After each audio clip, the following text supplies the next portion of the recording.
tout simplement. Chez les musulmans, il y a la notion de ce qu'on appelle le men.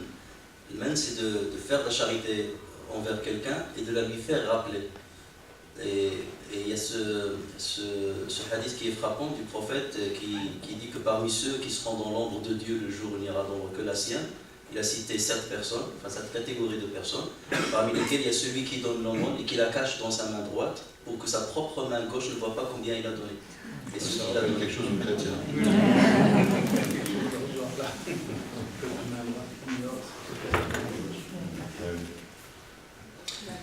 Je vais peut-être poser une question un peu plus délicate peut-être, je ne sais pas, vous me direz ce que vous en pensez. Jean-Louis Papin a parlé tout à l'heure de la notion de la foi chrétienne. Est-ce que c'est pour le judaïsme et l'islam quelque chose qui existe aussi dans votre tradition religieuse ou bien c'est vécu différemment? Enfin, voilà. Est-ce que ce mot foi, qui vient du latin, etc., qui veut dire la confiance, hein, c'est la confiance en fait, le mot foi, c'est un autre mot pour dire la confiance, mais est-ce que c'est quelque chose qu'on développe beaucoup, ou bien le judaïsme et l'islam, c'est plutôt l'important de respecter les lois, hein, voilà. Comment vous situez par rapport à ça? Je dois en parler dans mon intervention. Donc, j'anticipe. Si tu veux, je peux... Alors, on va voir si elle a envie de répondre. Oui, la foi n'est pas un thème essentiel parce que pour nous, le judaïsme est une religion qui se vit au quotidien. Au quotidien, par les actions qu'on fait, le genre de vie qu'on a, les relations qu'on a avec Dieu. Et je dirais, la grande différence, c'est que chez nous, premièrement, tout le monde peut diriger un office, une prière. Le rabbin n'a pas de privilège. Tout le monde qui sait diriger une prière peut le faire.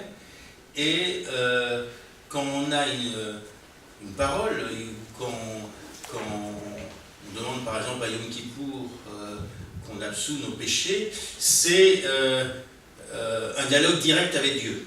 Il n'y a pas d'intermédiaire entre nous et Dieu. Et donc, de ce fait, c'est réellement une religion qui se vit au quotidien, heure par heure, je dirais, dans notre comportement. Et donc, le terme de foi a peu d'usage. Alors, puisque cette question, Amine, tu vas en parler, je te laisse la parole. Alors, moi je vais essayer un petit peu de parler de manière générale du concept de la solidarité en islam. L'islam, depuis ses débuts, a combattu l'individualisme et il a exhorté à l'altruisme. Et d'ailleurs, je reprends une parole du prophète, ça ressemble exactement à ce qui a été dit par Alain tout à l'heure. Donc, dans un hadith, hadith, ce sont des paroles du prophète. Il a dit « Aucun d'entre vous n'est un vrai croyant tant qu'il n'aime pas pour son frère ce qu'il aime pour lui-même. » Et l'islam donc a toujours insisté et incité les croyants à l'entraide, à la coopération, à la conjugaison de leurs efforts respectifs afin d'entreprendre ensemble ce qu'on appelle les bonnes œuvres. Le Coran dit à ce propos « Entraidez-vous dans l'accomplissement des bonnes œuvres et de la piété et ne vous entraidez pas dans le péché et la transgression et craignez Allah, car Allah est certes dur en punition. » Alors l'islam considère que les observances religieuses ne se limitent pas aux actes rituels et cultuels qui ponctuent la vie du croyant dans sa relation verticale avec Dieu. La dimension horizontale qui concerne la relation entre le croyant et ceux qui l'entourent et ceux qui l'entourent, ou même la nature, ceux qui l'entourent, est quelque chose qui est très important. Et la solidarité, bien entendu, représente la pierre angulaire dans cette dimension horizontale. Le Coran annonce ce verset qui est de la sourate 2, verset 177. Il dit « La bonté pieuse ne consiste pas à orienter vos visages en direction de l'Orient ou de l'Occident. » Donc là, ça fait référence à la prière. Donc la dimension verticale. C'est Dieu qui s'adresse aux croyants pour leur dire, ne croyez pas que c'est la dimension verticale qui m'intéresse chez vous. Donc là, la dimension verticale est représentée principalement par la prière, parce que c'est là où on rentre en communion avec Dieu. La bonté pieuse ne consiste pas à orienter vos visages en direction de l'Orient ou de l'Occident. La bonté pieuse est de croire en Allah. Donc voilà la notion de foi, ce qu'on appelle nous l'iman. De croire en Allah, au jour ultime, aux anges, aux livres, donc la Torah, les psaumes de David, les évangiles de Jésus, aux livres et aux prophètes. Et ensuite, il va passer à la dimension maintenant verticale. De donner de ses biens, malgré l'amour qu'on leur porte, aux proches, aux orphelins, aux pauvres, aux voyageurs indigents et à ceux qui demandent l'aide et pour délier les joues. Donc, voilà. Elle consiste aussi, donc là c'est une autre dimension qu'il a citée, elle consiste aussi à accomplir la prière. Donc voilà la dimension cultuelle. À accomplir la prière, à s'acquitter de la zakat. Et ensuite il dit, et ceux qui remplissent leur engagement lorsqu'ils se sont engagés, ceux qui sont endurants dans la misère, la maladie et quand les combats font rage, les voilà les véridiques et les voilà les vrais pieux. Donc on voit ici 4 dimensions qui ont été citées dans ce verset, parmi lesquelles la dimension de solidarité. Pour préserver l'esprit de solidarité, l'islam n'a pas laissé cette question au bon vouloir des croyants. Comme a dit, donc c'est un impératif, ce n'est pas facultatif. Il a instauré un système socio-religieux qui donne une garantie pour la protection de la solidarité entre les gens de tous bords. Cette notion est décelée d'emblée dans des 5 piliers de l'islam sans lesquels on ne peut être considéré musulman. En plus de la profession de foi, premier pilier de l'islam, la prière, le jeûne du ramadan, la zakat et le pèlerinage sont 4 piliers qui renforcent l'esprit de la solidarité et d'entraide. Je vais m'expliquer. Si le musulman peut accomplir ces 5 prières quotidiennes, canoniques, de manière individuelle, son mérite devient encore plus important lorsqu'il les officie en groupe, et notamment dans une mosquée. La présence quotidienne dans la mosquée permet de renforcer le lien entre les membres de la communauté, de sorte que ceux qui sont dans un besoin quelconque trouveront forcément parmi leurs coreligionnaires ceux qui leur viendraient en aide par un soutien moral ou un soutien physique ou financier. À défaut que le croyant puisse se rendre quotidiennement à la mosquée, il y a l'obligation de s'y rendre au moins une fois par semaine, à savoir la prière du vendredi, et quelque part c'est une garantie d'avoir un contact direct avec la communauté pour ouvrir la porte à cette éventuelle solidarité. Le jeûne du ramadan permet entre autres de vivre l'expérience de la faim et de la soif, ce qui fait grandir dans le cœur du croyant l'empathie envers les nécessiteux qui vivent cette expérience au quotidien. La zakat est une aumône légale annuelle que le musulman retire de ses économies ou de certains de ses biens matériels, représente à peu près, lorsqu'il s'agit de billets, 2,5% des économies annuelles. Donc, et ensuite la redistribuer aux ayants droit, à savoir les nécessiteux, les handicapés, les veuves et orphelins sans ressources, les voyageurs sans argent, les débiteurs acculés à la ruine, les institutions d'utilité publique. À cet égard, la zakat est la meilleure illustration de la conception musulmane de la justice sociale, même si sa motivation est essentiellement religieuse. Enfin vient le pèlerinage à la Mecque qui regroupe des millions de musulmans. Dernièrement, ces dernières années, il regroupe à peu près 3,5 millions de musulmans. Et à l'aube de 2020, il va monter à 15 millions de musulmans.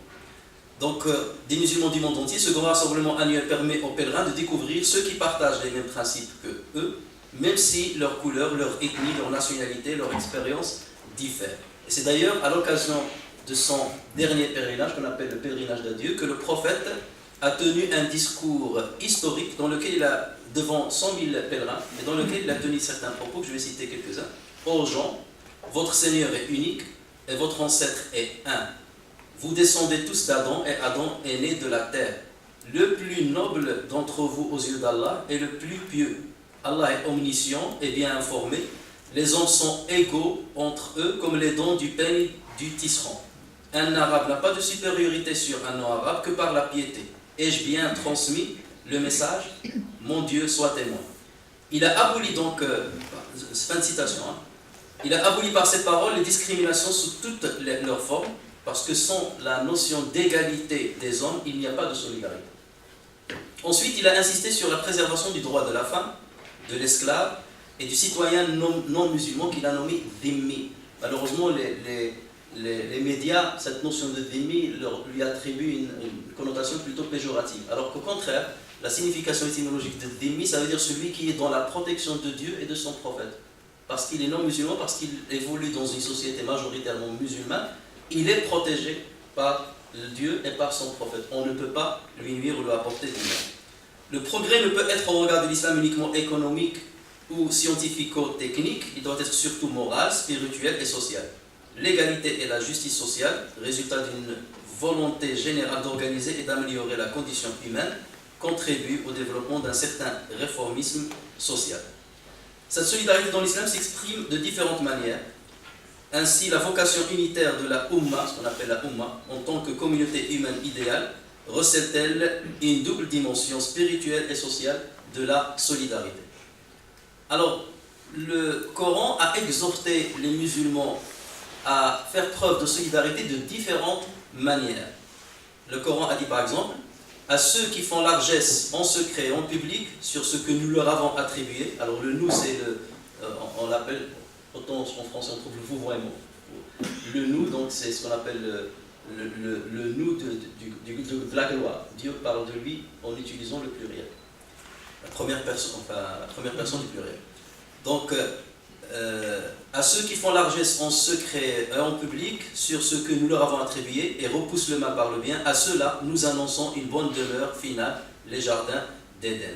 Dans un autre verset, il dit: quiconque prête à Dieu un prêt d'honneur, donc il considère l'aumône ou bien la sadaqa comme un prêt qu'on accomplit à Dieu, Quiconque prête à Dieu un prêt d'honneur, alors Dieu le lui multiplie, il y a pour lui un noble salaire.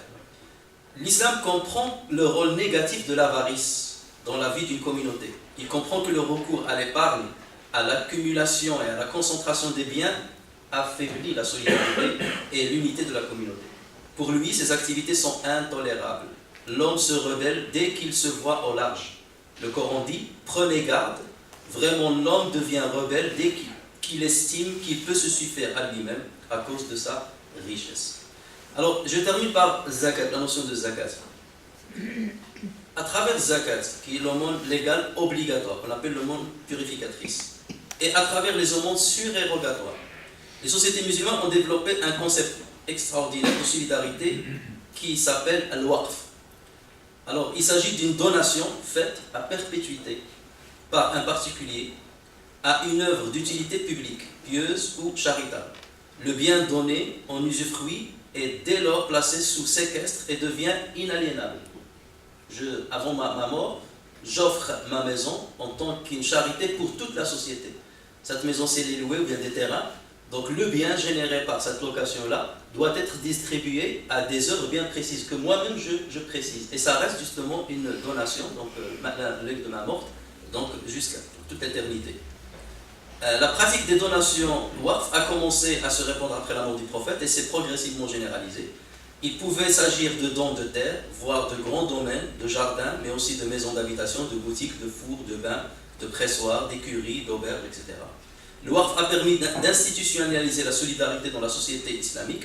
Il permettait la construction et la gestion des écoles, des orphelinats, des hôpitaux pour malades psychiques, pour malades physiques, des hôpitaux psychiatriques, ce qu'on appelait les malistins. C'était les premiers hôpitaux dans le monde, dans l'histoire de l'humanité. C'était des musulmans qui l'ont fait sous ce régime-là.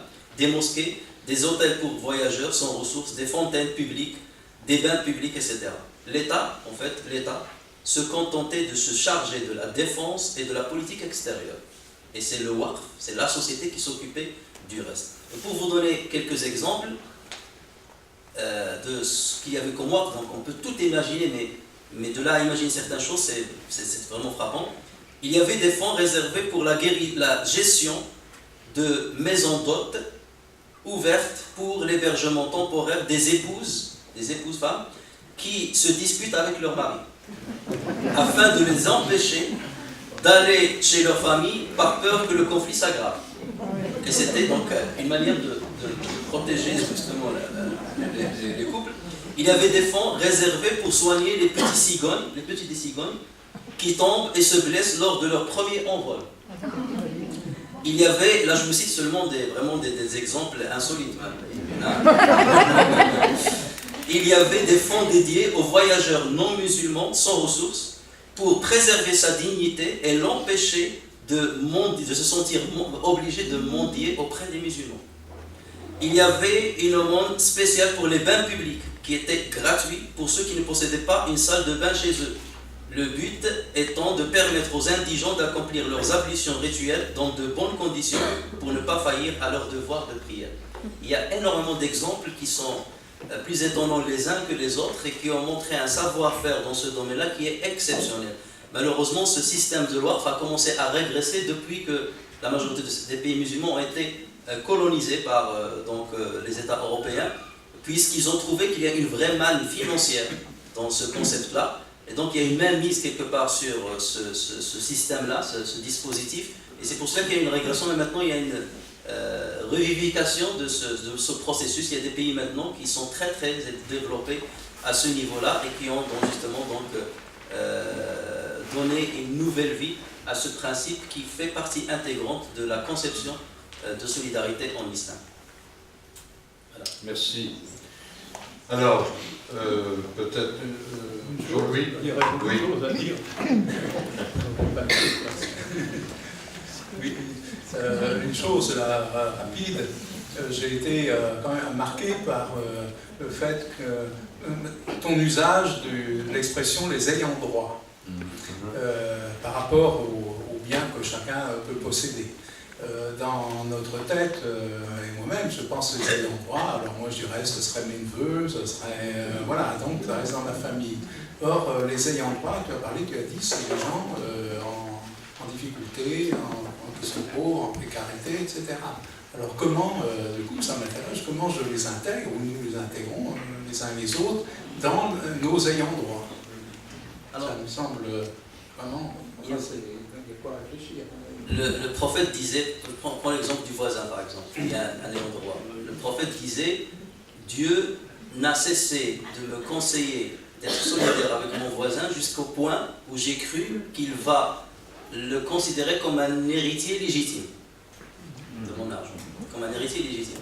Alors lorsqu'on parle des ayants droit, imaginez après la mort du prophète, il y a certaines tribus qui ont refusé parce que c'était en fait l'État qui récoltait la zakat et qui la redistribuait aux ayants droit justement. C'est l'État qui se chargeait de cette fonction. Et après la mort du prophète, il y a certaines tribus qui ont refusé de donner la zakat au nouveau calife, Abu Bakr en l'occurrence. Et donc Abu Bakr a décidé de leur livrer une guerre.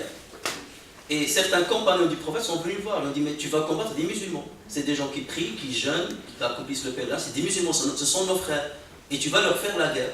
Il a dit non, dès lors qu'ils ont considéré que la zakat ne fait pas partie des piliers de l'islam, et qu'ils l'ont distingué de la prière, ce ne sont pas pour moi des musulmans.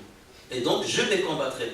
Et c'était une des rares fois où l'État engageait une guerre pour sauver le droit des indigènes.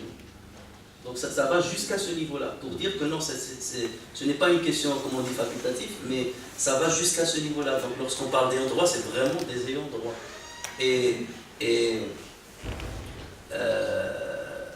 Aïcha, l'épouse du prophète, lorsque les pauvres venaient chez elle et qu'il leur donnait l'aumône, elle les remerciait.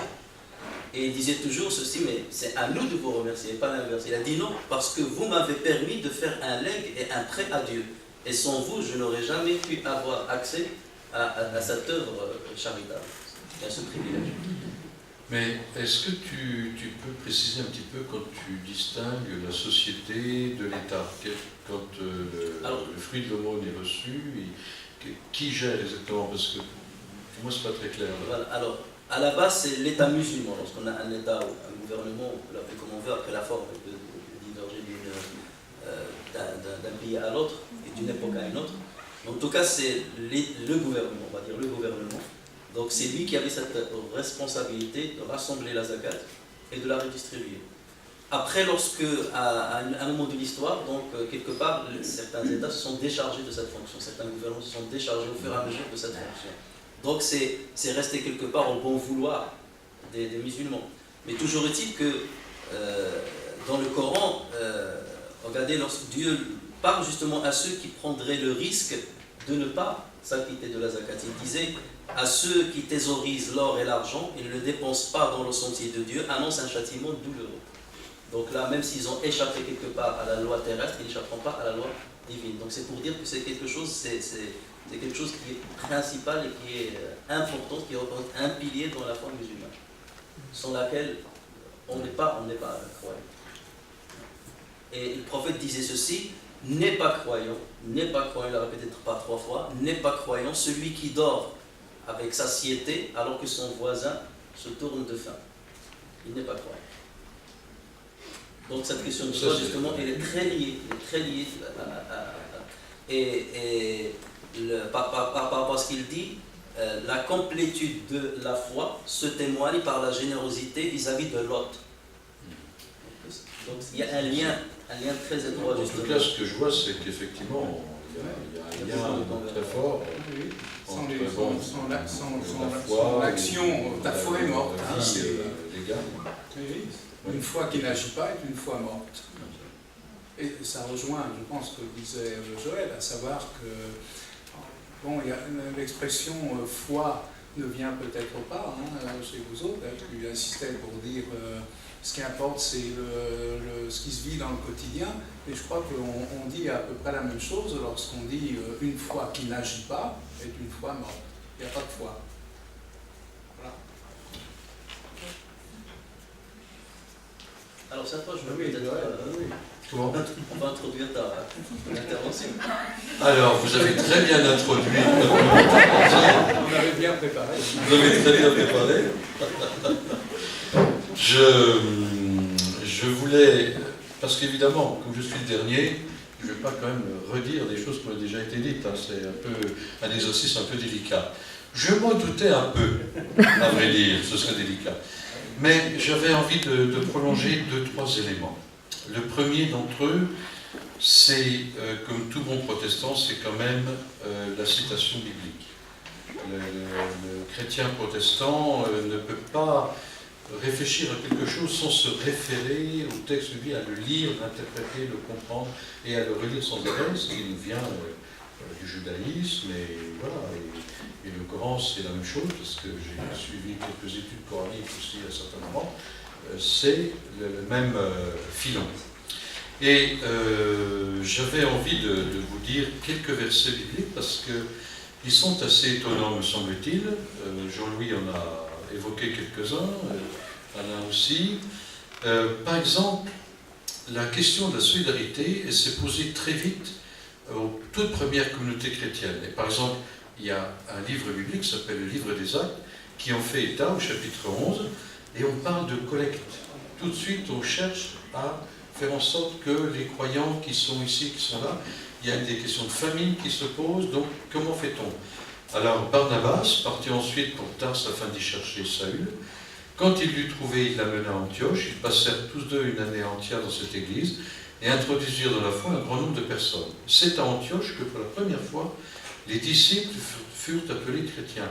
Je fais juste une incise, ce n'est pas les chrétiens qui se sont donné le nom de chrétien, c'est d'autres qui leur ont donné ce nom. Ah, c'est juste... En ce temps-là, des prophètes se rendirent de Jérusalem à Antioche. L'un d'eux, nommé Agabus, guidé par l'Esprit Saint, se mit à annoncer qu'il y aurait bientôt une grande famine sur toute la terre. Elle eut lieu en effet à l'époque où Claude était empereur. Les disciples décidèrent alors que chacun d'eux donnerait ce qu'il pourrait pour envoyer de l'aide aux frères qui vivaient en Judée. C'est ce qu'ils firent, et ils envoyèrent ces dons aux anciens de Judée par l'intermédiaire de Barnabas et Saül. On est bien dans l'expression de ce qui est exprimé là. Dès le début, le christianisme est dans la solidarité déjà entre ses membres. Ça fait partie de la foi chrétienne. Et pourquoi en plus? Eh bien parce qu'il faut fonder la solidarité et sa générosité plutôt sur l'attitude du maître qu'est pour le chrétien Jésus. Et encore Paul qui dit en 2 Corinthiens 8, « Car vous connaissez la grâce de notre Seigneur Jésus-Christ, lui qui était riche, il s'est fait pauvre en votre faveur, afin de vous enrichir par sa pauvreté. » On retrouve quelques accents. Et l'apôtre Paul était un rabbin. Hein, il était rabbin. Il a donc une lecture théologique juive. Et ce n'est pas étonnant qu'on retrouve cet aspect-là. Encore une fois, concernant l'aide apportée aux croyants judéens, Paul écrit encore, toujours la deuxième lettre aux Corinthiens, chapitre 9, « Impressionnés par la valeur de ce service, beaucoup rendront gloire à Dieu pour l'obéissance, témoignant de votre fidélité à la bonne nouvelle du Christ. Ils lui rendront gloire aussi pour votre générosité dans le partage de vos biens avec eux et avec tous les autres. Ils prieront pour vous en vous manifestant leur affection à cause de la grâce extraordinaire que Dieu vous a accordée. Loué soit Dieu pour son don incomparable. » Voilà, on est toujours dans ce droit fil. Voilà, ce n'était pas fait exprès, mais j'ai l'impression que ça consonne bien. Pour les amis juifs et musulmans, je voulais aussi expliquer le fait que certains exégètes ont donné, ont qualifié la vie des tout premiers chrétiens de communisme primitif. Ça surprend, hein, de communisme primitif. Effectivement, dans Acte 2, hein, on montre que, je lis, régulièrement et fidèlement, les croyants écoutent l'enseignement des apôtres, ils vivent comme des frères et des sœurs, ils partagent le pain et ils prient ensemble. Les apôtres font beaucoup de choses extraordinaires et étonnantes, et les gens sont frappés de cela. Tous les croyants sont unis, et ils mettent en commun tout ce qu'ils ont. Ils vendent leurs propriétés et leurs objets de valeur, ils partagent l'argent entre tous, et chacun reçoit ce qui lui est nécessaire. Chaque jour, d'un seul cœur, ils se réunissent fidèlement dans le temple, ils partagent le pain dans leur maison, ils mangent leur nourriture avec joie et avec un cœur simple, ils chantent la louange de Dieu, et tout le peuple les aime. Et chaque jour, le Seigneur ajoute à leur communauté ceux qui sont sauvés. Alors, c'est peut-être une vision très idéale de la communauté chrétienne, la Oumma, l'Assemblée, la Crâne, etc. Mais en même temps, on voit que très vite, dans le christianisme, cet aspect du partage, de la solidarité, c'est vraiment fondamental. Alors, je me disais aussi, qu'en tant que protestant, qu'est-ce que je peux dire de plus? Eh bien, je voulais peut-être parler très très rapidement de un ou deux points. C'est que je rappelle aussi que le protestantisme, c'est... alors, je me tourne vers toi, Jean-Louis. Je voulais l'exprimer, ce que pour moi est le protestantisme. C'est une autre façon d'être catholique.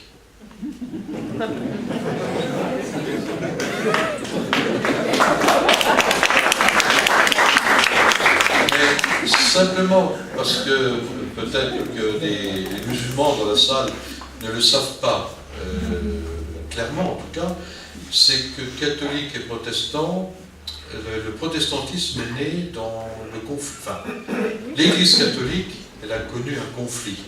Donc l'Église catholique, c'est l'Église de l'Occident. L'Église de l'Orient, c'est les orthodoxes, l'Église chrétienne. Donc en Occident, au XVIe siècle, il y a eu un conflit. Il y en a eu d'autres avant, mais qui n'ont pas eu autant de répercussions. Je ne vais pas faire un cours d'histoire, rassurez-vous. Mais simplement, il y a eu un conflit important, dont on se sort à peine actuellement. Et ce que je veux dire, c'est que nos traditions qui se sont durement affrontées dans l'histoire, aujourd'hui, disent ensemble, il y a beaucoup plus de choses qui nous unissent que de choses qui nous séparent. Parce qu'on a fait un travail de lecture commune de notre histoire commune. Et ce partage permet de se découvrir autrement. Je crois qu'il est important que dans nos traditions religieuses, nous continuions sur cette lancée, parce que c'est riche d'enseignements et ça permet de se voir aussi autrement. Alors, ça c'était juste un petit point pour rappeler. Et je ne sais pas, il est 42. Ça va, c'est bon?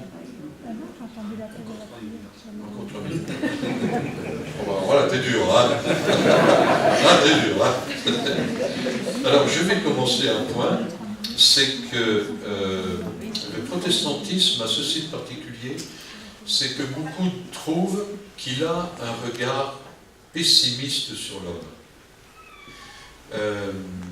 Ce regard pessimiste, moi je dis que c'est plutôt un regard réaliste, hein, mais beaucoup disent que c'est un regard pessimiste, en ce sens que l'homme est tellement pécheur qu'on ne peut pas quand même compter beaucoup sur lui pour faire des choses extraordinaires, et surtout pas pour sauver l'humanité. Là, c'est un point vraiment fondamental. C'est pas lui, l'homme, qui va sauver l'humanité. Bien sûr, il y a des gens extraordinaires. Et il y en a sûrement beaucoup ici ce soir, qui font des choses extraordinaires. Mais en même temps, ce n'est pas ça qui fondamentalement crée une forme de salut. Parce que dans la vie courante, dans la vie de chaque individu, de chaque être humain, eh bien, il y a toujours une division interne. Elle s'exprime plus ou moins fortement selon les moments de la vie, selon les personnes, les individus, etc. Et donc, ce n'est pas facile de pouvoir dire c'est l'homme qui, par son action, va se diviniser, devenir divin, etc. Ça, c'est le langage protestant a beaucoup de réticence vis-à-vis de ça. Et en même temps, il y a un paradoxe. Il y a un paradoxe, c'est que, je parle là du protestantisme français, mais on pourrait le voir ailleurs, au 19e et 20e siècle, alors que ces gens ont un regard plutôt pessimiste sur l'homme, ce sont eux qui ont, comparativement à leur petit nombre, hein, ont développé le plus d'aide sociale, d'associations, de secours, d'entraide, de bienfaisance, de tout ce qu'on veut. C'est incroyable le nombre de ces associations qui ont été créées. Vous voyez, c'est un paradoxe, mais qui s'explique par un point théologique très simple, c'est que le chrétien protestant sait qu'il est... Alors, le chrétien catholique ne dirait pas forcément quelque chose d'opposé, hein, mais il le dirait différemment. Le chrétien protestant dira « Dieu t'aime comme tu es.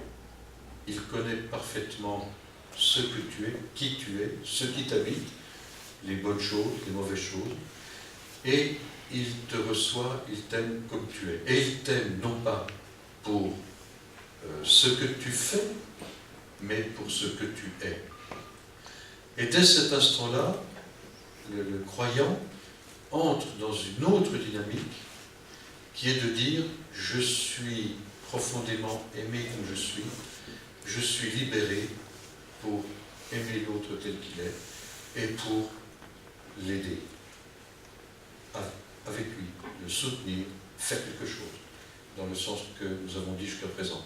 Et c'est tellement important que, du coup, les chrétiens, à ce moment-là, ne font pas des choses pour obtenir un salut, mais parce qu'ils sont sauvés, ils sont libérés pour agir. Vous voyez, c'est une différence. Je ne sais pas si c'est clair ce que je dis, parce que peut-être ça demande une explication, mais voilà, en tout cas, c'est ça qui nous anime. Voilà pourquoi il y a eu beaucoup d'entreprises protestantes. Et j'ai interrogé le mot solidarité. Et le mot solidarité, eh bien, Jean-Louis, il vient du latin, du droit romain, et d'ailleurs, je crois que vous l'avez gardé dans votre ecclésiologie, dans votre vie d'église, quand un prêtre est in solidum. La solidarité, c'est du droit romain qui dit que quand il y a un groupe de personnes qui font un contrat de solidarité, ils deviennent individus.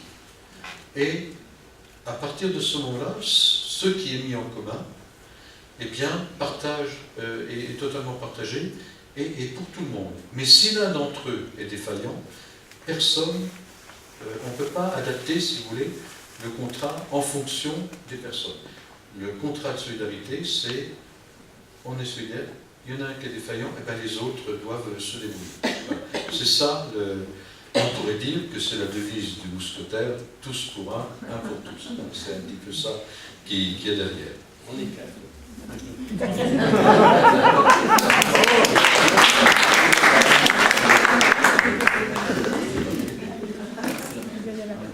C'est l'heure, ouais.